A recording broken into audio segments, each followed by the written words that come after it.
শহরের যে কোনো জায়গা থেকে খুঁজে বার করো আর জিতে নাও 10,000। Okay. তোমাকে হাওয়াইন শার্ট, হাফ প্যান্ট এবং এই জুতো পরা একজন বৃদ্ধ লোককে খুঁজতে হবে। এটা করার জন্য 48 ঘন্টা সময় আছে। যাও।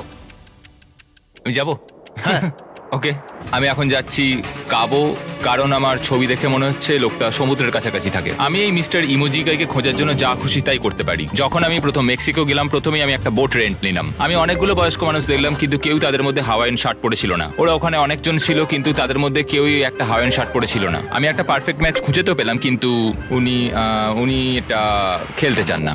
নতুন প্ল্যান, আমি 10টা হাওয়াইন শার্ট কিনলাম আর তাদেরকে দিলাম, দেখি তারা এটা পড়তে চায় কিনা। 2 ঘন্টা কেটে গেছে, আমার মনে হচ্ছে এটা কখনোই কোনোভাবে সম্ভব নয়। আমি নিজেকে পরাজিত ঘোষণা করিয়ে দিয়েছিলাম, কিন্তু সেই সময় অদ্ভুত একটা ঘটনা ঘটলো। আপনারা বিশ্বাস করবেন না, আমার সামনে কে বসেছিল। আপনাকে দারুণ লাগছে। আমি মিস্টার বিস্টকে কল করছি। হেই, কনগ্রাচুলেশন, তুমি এই মাত্র জিতে নিলে 10,000 কি ডলার। মানে? আরে সত্যি? হো, হো, হো। আমরা কি হেলিকপ্টারে যাব? ও,